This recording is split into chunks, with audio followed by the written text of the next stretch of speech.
Dr. Peter Collins stared at the giant screen in front of him, his coffee growing cold in his hands. The object that appeared on the lunar radar wasn't supposed to be there. It was too big, too smooth, and definitely not human-made. He blinked several times, but the image didn't change. "Are you seeing this?" he asked, turning to Major Susan Wright, who stood beside him in the control room of the Lunar Observatory base. Her usual stern expression had softened into one of wonder. "I'm seeing it, Dr. Collins, but I'm having trouble believing it," she replied, her hand already reaching for the secure phone line to Earth Command. The object was roughly cylindrical, about the size of 3 football fields placed end to end, and it had just appeared in lunar orbit without triggering any of their long-range detection systems. Its surface gleamed with a metallic sheen that seemed to shift colors under the harsh sunlight. Within hours, the base was buzzing with activity. Teams of scientists and military personnel rushed through the corridors, their footsteps echoing against the metal floors. The air felt electric with excitement and fear. "All senior staff to the main conference room," the announcement blared through the speakers. "This is not a drill. Repeat, all senior staff to the main conference room." Peter gathered his tablets and data drives, his hands slightly shaking. 3 years of running the Lunar Research Station hadn't prepared him for this moment. As he walked to the conference room with Susan, they could hear snippets of conversations from passing crew members, all centered around the same question: were they about to meet aliens? The conference room was packed when they arrived. Earth Command had connected via holographic display, their serious faces floating above the center table. General Adams, a man known for his calm demeanor, looked unusually tense. "Ladies and gentlemen," he began, "what we're about to share must not leave this room." He paused, making eye contact with each person present. 20 minutes ago, we received a transmission from the unknown vessel. It was in perfect English. A murmur ran through the room. Peter felt his heart skip a beat. "They call themselves the Zarthani," the general continued, "and they want to talk." The next few hours passed in a blur of preparation and security briefings. The Zarthani had requested a meeting with human representatives, and after careful consideration, Earth Command had chosen the lunar base as the meeting point. Dr. Peter Collins, as the head scientist, and Major Susan Wright, as military liaison, were selected to lead the first contact team. "Remember," General Adams told them during their final briefing, "you're not just representing the United States or even Earth Command. You're representing all of humanity." The meeting was set for 900 Lunar Standard Time. Peter and Susan stood in the base's main airlock chamber, watching through the reinforced windows as a smaller vessel detached from the massive Zarthani ship and descended toward their landing pad. "Nervous?" Susan asked, checking her uniform one last time. Peter smiled weakly. "Terrified." "You?" "Same," she admitted. "But we've got this." The Zarthani ship landed with impossible grace, barely disturbing the lunar dust. It was smaller than their own shuttles, but somehow looked more advanced, its surface rippling like liquid metal. 3 figures emerged from the ship. They were humanoid, but that's where the similarities ended. They stood about 7 feet tall, with silvery blue skin that seemed to shimmer. Their 4-fingered hands ended in delicate points, and their large almond-shaped eyes were entirely black. Through the airlock's communication system, the lead Zarthani spoke. Its voice was melodious, with an accent that somehow reminded Peter of wind chimes. "Greetings, representatives of Earth. We are the Zarthani, and we have been watching your world for some time." The formal introductions went smoothly, following protocols that Earth Command had hastily developed. The Zarthani representatives, who introduced themselves as First Speaker Zara, Science Director Ven, and Security Coordinator Krull, seemed perfectly at ease in the human facility. Inside the conference room, Peter couldn't help but notice how the aliens studied everything with intense interest, from the coffee cups to the digital displays on the walls. They seemed particularly fascinated by the way Susan kept fidgeting with her pen. "Your species intrigues us greatly," First Speaker Zura said, her voice carrying through the translator device they had brought. "We have observed your remarkable progress over the past century. The speed of your technological advancement is unprecedented in our experience." Peter and Susan exchanged glances. Was that admiration in the alien's voice or something else? "We have come with a proposal," Science Director Venn continued. "We wish to establish a technological exchange program between our peoples." The offer seemed too good to be true. The Zarthani were offering to share technologies that would advance human civilization by centuries. Clean energy, advanced medical treatments, faster than light travel. In return, they wanted to study human innovation processes and cultural development. "Your species has a unique way of approaching problems," Venn explained, displaying a holographic image of Earth's technological progression. "We find it fascinating." As the meeting progressed, Peter noticed something odd. Every time he or Susan suggested a modification to the proposed exchange program, the Zarthani would take several moments to confer among themselves before responding. It was as if they hadn't anticipated that humans might want to negotiate the terms. By the end of the day, they had established the framework for humanity's first interstellar cooperation program.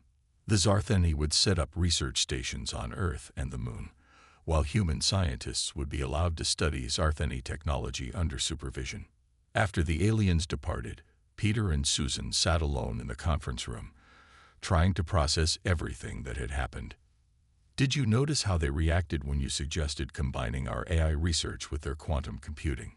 Susan asked, frowning slightly. Peter nodded. They seemed surprised, almost concerned. He stared at his notes. For a species that's supposedly centuries ahead of us, they were very interested in our basic research methods. "Maybe that's why they chose us," Susan mused. "Maybe they see something in us that they don't have." As they looked out the window at the massive Zarthani ship hovering above the lunar surface, neither of them could shake the feeling that this was just the beginning of something much bigger than a simple cultural exchange. Back in his quarters that night, Peter reviewed the recording of the meeting. He paused at the moment when he had shown the Zarthani Earth's current research into quantum tunneling. Their reaction had been subtle, just a slight stiffening of their posture, a quick exchange of glances. But now, watching it again, he couldn't help but wonder, what had they seen in that simple presentation that had caused such a reaction? The next few days would be filled with preparations for the exchange program, but as Peter finally drifted off to sleep, one question kept nagging at him. What did the most advanced civilization they'd ever encountered want to learn from humans? The answer, he would soon discover, was far more complicated and far more terrifying than anyone could have imagined. 6 months after first contact, Amy Martinez stood in her new laboratory at the Lunar Research Facility, studying the holographic display of a Zarthani power core. Something about its design had been bothering her for weeks, but she couldn't quite put her finger on what it was. "Still at it?" Dr. John Bennett asked as he walked in, carrying 2 cups of coffee. He handed one to Amy, who accepted it gratefully. "There's something here, John. Look at this pattern." She zoomed in on a section of the power core's crystal matrix. "It's perfect. Too perfect." John leaned in closer, his forehead wrinkled in concentration. "What do you mean?" "In human technology, there are always tiny variations, imperfections that we work around. But this," she rotated the hologram. "Every single crystal is exactly the same, down to the atomic level." The lab fell silent except for the soft hum of equipment. Through the window, they could see the massive Zarthani research vessel that had become a permanent fixture in lunar orbit. Its smooth surface still seemed to shift colors in the sunlight, just as it had on that first day. "Maybe they just have better manufacturing processes," John suggested, but Amy was already shaking her head. "It's not just the power core. Look at this."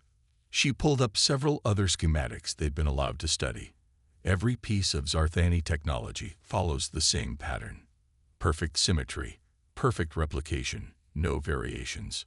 John took a sip of his coffee, thinking, "And that's bad."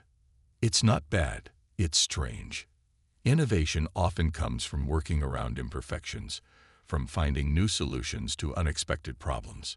But their technology shows no signs of that kind of development. Before John could respond, their lab door slid open. Security Officer Kate Moore stepped in, looking troubled. "Amy, John, you need to see this." She closed the door behind her and lowered her voice. "I was reviewing the security feeds from last week's joint research session. Watch this." She played a recording on her tablet.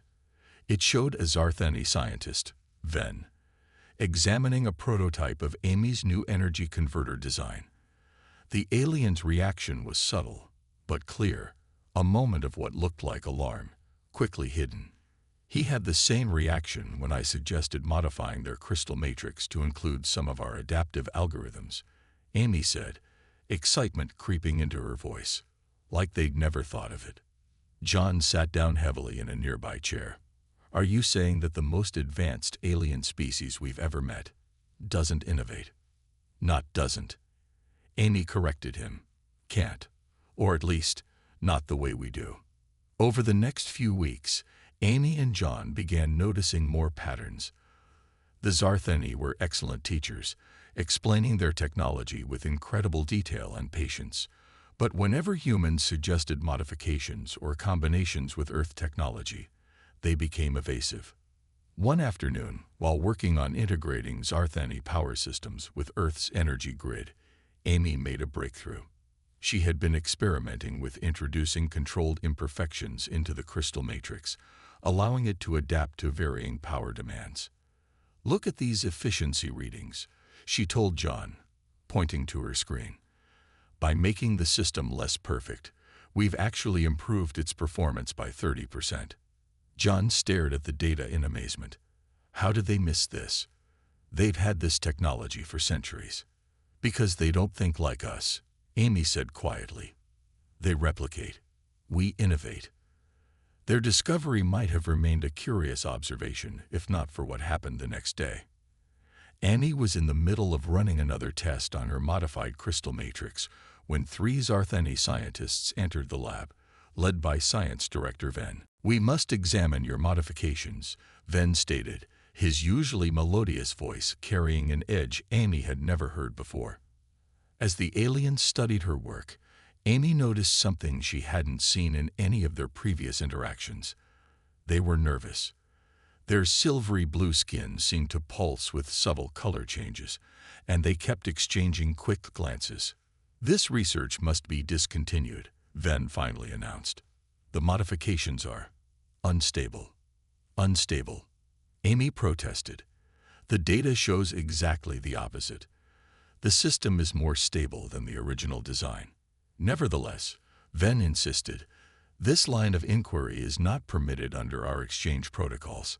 After the Zarthani left, taking Amy's research data with them, she and John sat in stunned silence. "They're afraid," John said finally. "But of what? We're centuries behind them in almost every area of technology." "Maybe that's not what matters to them," Amy replied, pulling up the original schematics they'd been studying. "Look at the dates on these designs. The basic patterns haven't changed in over 500 years. They've been replicating the same technology, making it bigger, more efficient, but never fundamentally changing it. While humans," John continued, catching her train of thought, "go from horse-drawn carriages to space stations in less than 2 centuries.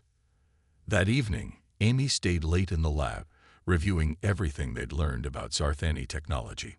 She created a timeline, marking the points where their alien visitors had shown concern or resistance to human modifications. A pattern emerged, and it sent a chill down her spine. Every time humans had suggested a truly new approach, not just improving existing technology, but fundamentally rethinking it, the Zarthani had found a reason to shut down that line of research. She was so absorbed in her work that she almost missed the strange message that flashed across her computer screen. It was brief, just a few lines of code, but it wasn't in any programming language she recognized. Yet somehow, it seemed familiar. "John," she called over the comm system, "are you seeing this?" "If you mean the weird code that just popped up, yeah," he replied. It looks almost like, wait, Amy, isn't this similar to the base pattern in the Zarthani crystal matrix? Amy's fingers flew over her keyboard, pulling up comparisons. It is, but it's different. Like someone took their perfect pattern and deliberately introduced variations. But who would? John's voice trailed off as new lines of code appeared on their screens. The message was clear now, though its implications were staggering. Not all Zarthani fear change. Some of us seek it. Be careful. They are watching. Amy sat back in her chair, her mind racing. They had assumed the Zarthani were a unified species, all thinking and acting the same way. But what if that wasn't true? What if their perfect, symmetrical society had cracks in it that they didn't want humans to see?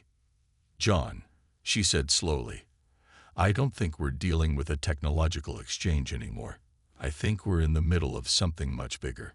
As if in response to her words, the massive Zarthani ship outside their window seemed to shimmer more intensely in the lunar night, its perfect surface reflecting the starlight like a mirror that might be hiding more than anyone had imagined. Kevin Reynolds didn't like coincidences.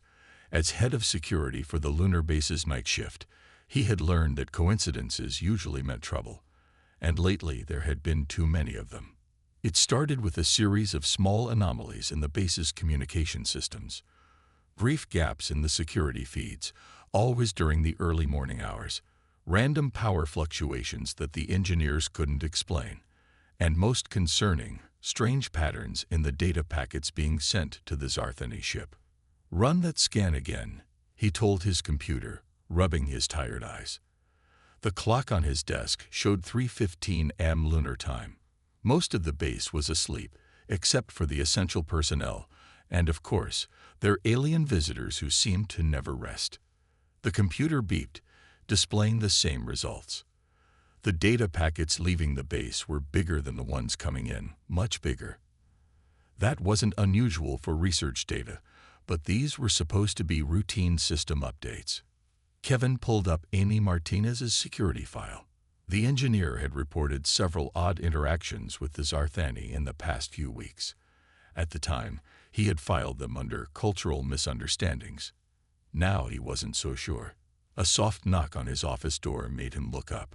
Lisa Chen, one of his junior security officers, stood in the doorway. "Sir, you need to see this," she said, her voice low. "I was running that deep scan you asked for, and I found something in the old transmission logs." She placed a tablet on his desk. The screen showed a series of messages, all heavily encrypted. But what caught Kevin's attention was the timing. They had been sent months before the Zarthani officially arrived. They were watching us before first contact. He asked, though he already knew the answer. Lisa nodded. And there's more. The encryption. It's not just complex, it's adaptive. Every time our systems get close to cracking it, it changes. Kevin leaned back in his chair, thinking. The Zarthani had claimed they'd only been observing Earth for a few decades, but these transmissions went back further, much further. "Get me everything you can find about their communication patterns," he told Lisa, "and don't use the main computer system. Work offline." Over the next few days, Kevin and Lisa worked in secret, piecing together a puzzle they weren't sure they wanted to solve. They used old-fashioned paper notes and standalone tablets, away from the base's network. The breakthrough came during Kevin's routine security walk. He was passing by the Zarthani's private research area when he heard voices. One was Science Director Ven, the other unfamiliar. "The human's rate of adaptation exceeds all projections," the unknown voice said. "Their modifications to our base technology show dangerous levels of creativity." "The Council must be informed," Ven replied. "At this rate, they could surpass our technological level within decades, not centuries as we had calculated." Kevin froze, barely breathing. Through the small window in the door, he could see the two Zarthani standing over a holographic display of Earth's technological progress. "Their innovation is unpredictable," the stranger continued. "They do not follow proper development patterns. They make intuitive leaps that defy logical progression. and now they have access to our technology as a starting point. Then added, the potential threat level is beyond acceptable parameters. Kevin carefully backed away from the door and hurried to his office. His hand shook slightly as he wrote down everything he had heard. The next morning, he called an emergency meeting with Amy Martinez and John Bennett. They met in the base's hydroponic garden, away from the usual monitoring systems. They're not here to help us advance, Kevin said quietly, showing them his notes. They're here because they're afraid of how fast we're advancing on our own. Amy's eyes widened as she read. That explains their reaction to my modifications. They're not just studying our innovation process. They're trying to understand it so they can control it.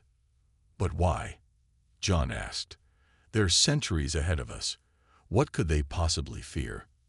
Maybe that's exactly what they fear, Lisa suggested. Think about it. They've had the same technology for hundreds of years, making only tiny improvements. Then they find us, barely out of our planetary cradle, but advancing at an exponential rate. Kevin nodded. From their perspective, we must look like a bomb about to go off. Unpredictable, uncontrollable, and now armed with their own technology. A loud alert from Kevin's tablet interrupted them. He pulled it out, his face growing serious as he read the message. They're calling an emergency meeting of the exchange program leadership, he said. Apparently, they've detected concerning anomalies in our research patterns. They know we're figuring it out, Amy said quietly. Kevin looked at each of them in turn. We need to be careful, very careful. If what we've discovered is true, we're not dealing with mentors anymore. We're dealing with a civilization that sees us as an existential threat. As if to emphasize his point, the massive Zarthani ship above them shifted position slightly, its shadow falling across the lunar base like a dark reminder of their situation. What do we do? Lisa asked. We keep working, Amy said firmly. But we need to warn Earth Command without alerting the Zarthani. They need to know what we're really dealing with. And what exactly are we dealing with? John asked. Kevin looked out the window at the Zarthani ship, a species so advanced they've forgotten how to advance. A civilization so perfect they've become perfectly stagnant. And now they've found us, young, messy, imperfect, but growing and changing faster than they can comprehend. No wonder they're terrified, Amy whispered.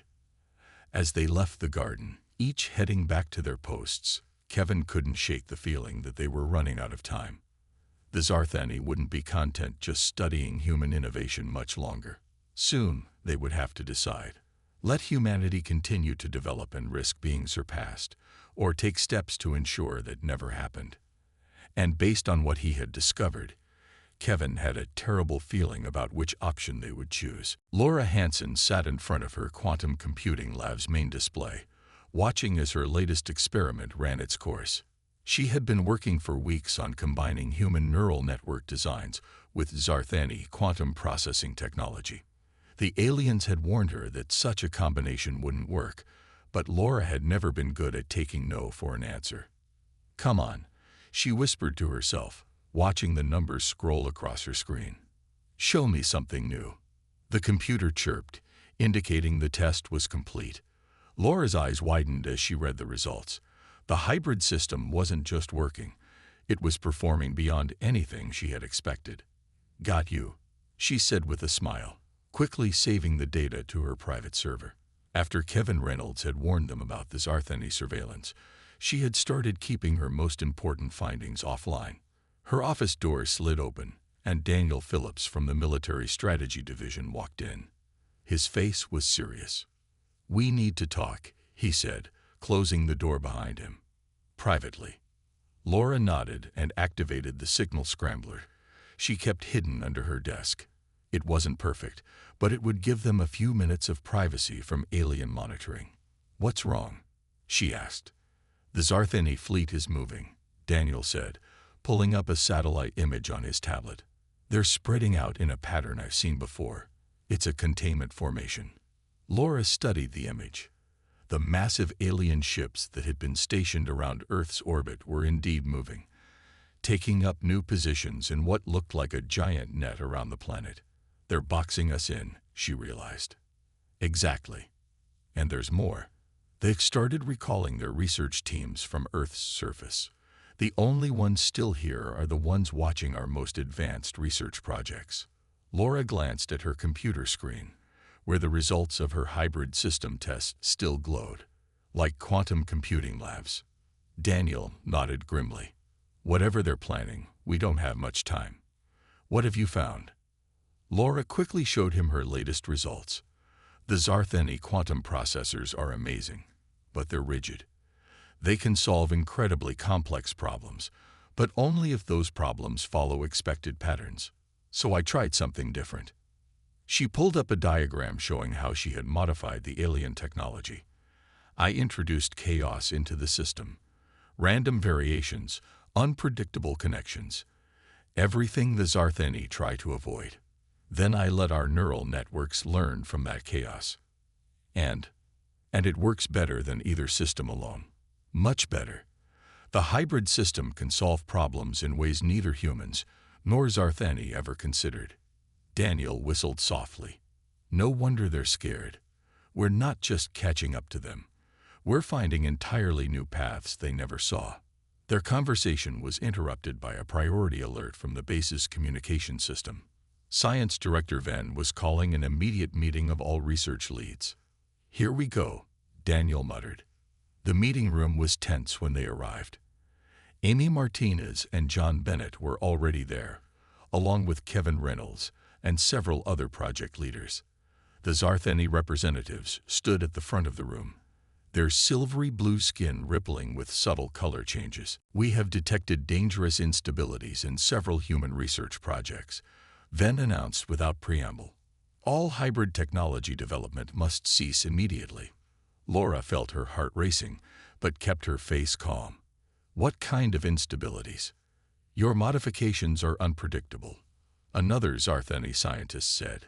They do not follow proper development protocols.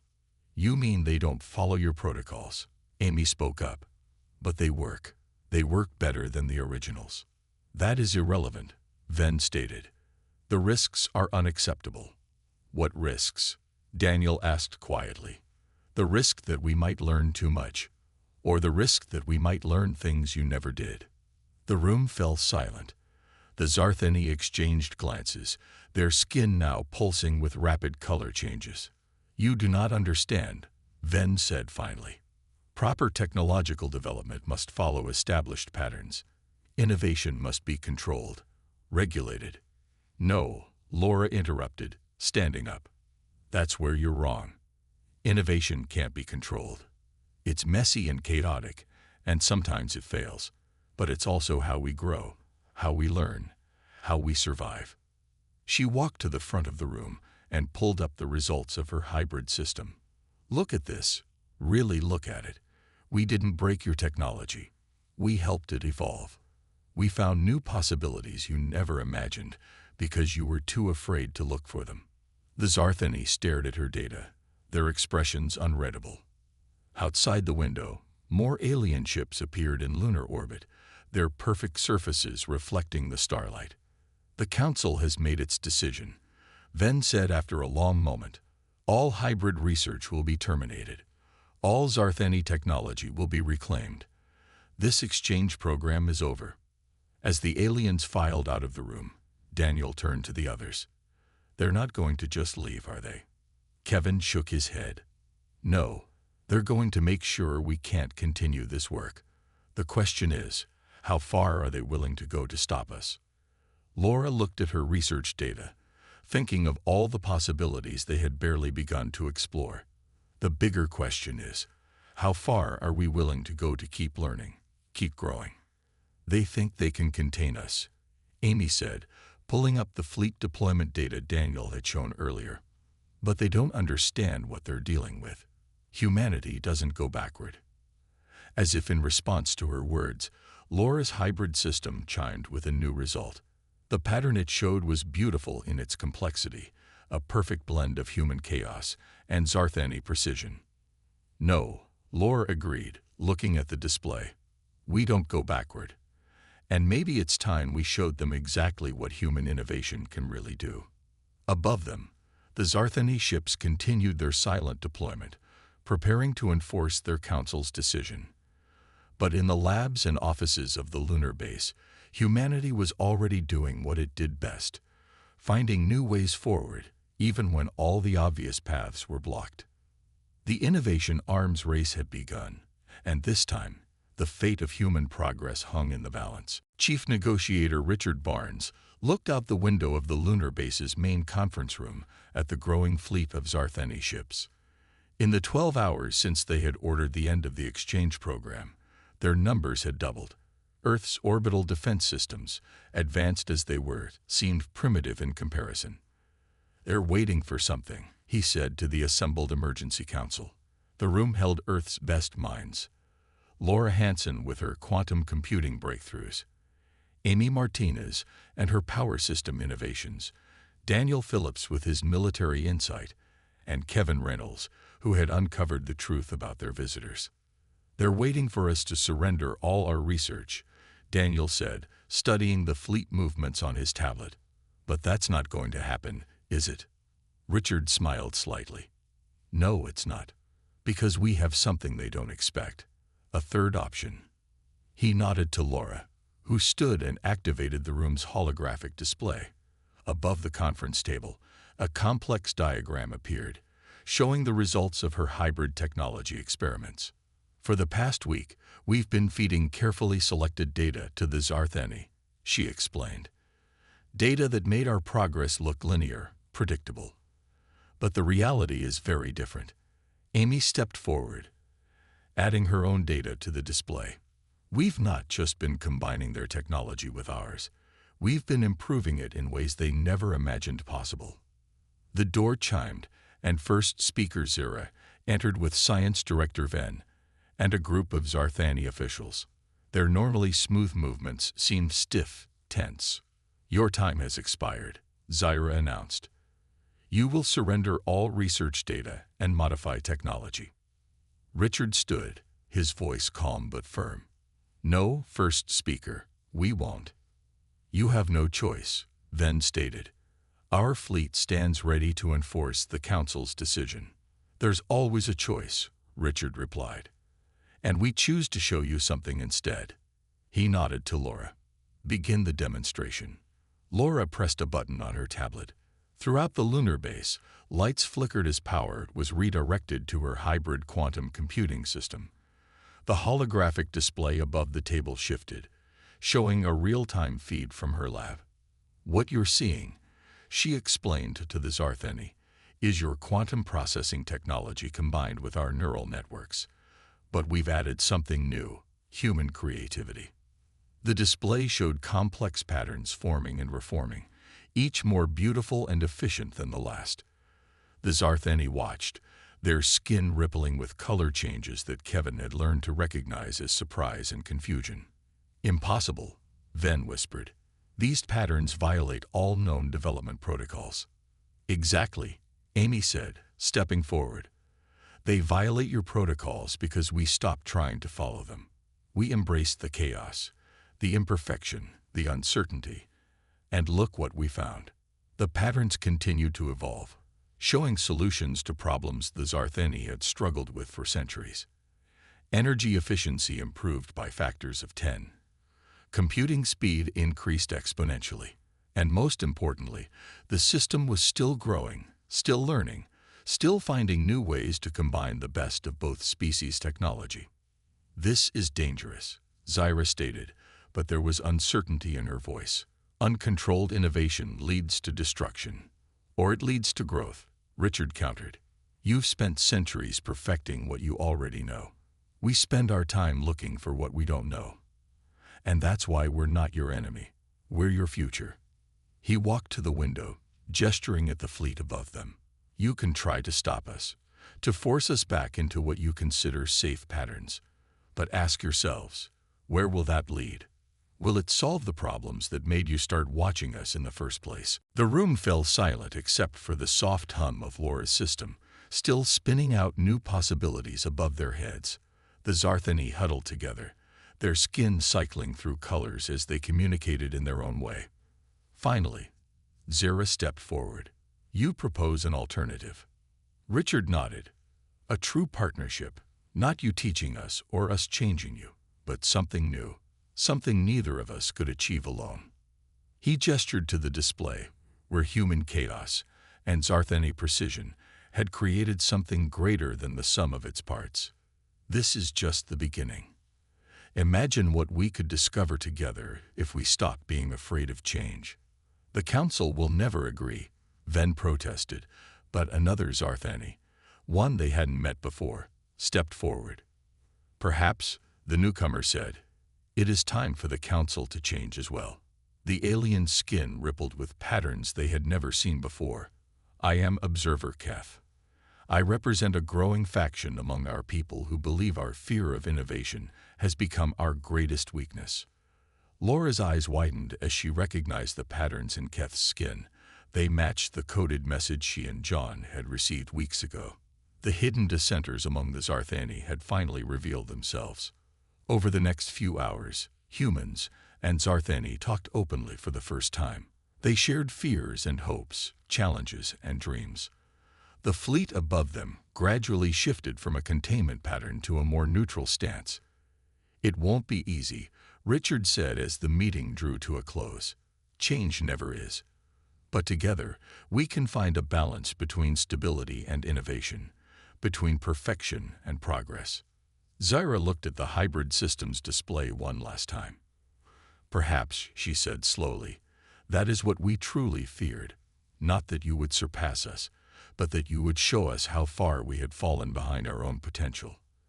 As the Zartheni left to communicate with their council, Richard turned to his team. "Well done, all of you. But our work is just beginning." "What happens now?" Kevin asked. "Now," Laura said, smiling at the ever-evolving patterns above them, "we do what humans do best. We innovate, we adapt, we grow. And this time, we bring some friends along for the ride." Outside, Earth rose above the lunar horizon, its blue and white surface peaceful against the black of space. Around it, Zartheni ships began repositioning themselves not as guards, but as partners in humanity's next great adventure. The unexpected terror of human innovation had become something else entirely. A bridge between two civilizations, a path to a future neither had imagined possible. And in labs and workshops across Earth and the Moon, humans were already dreaming up new questions to ask, new problems to solve, new ways to grow.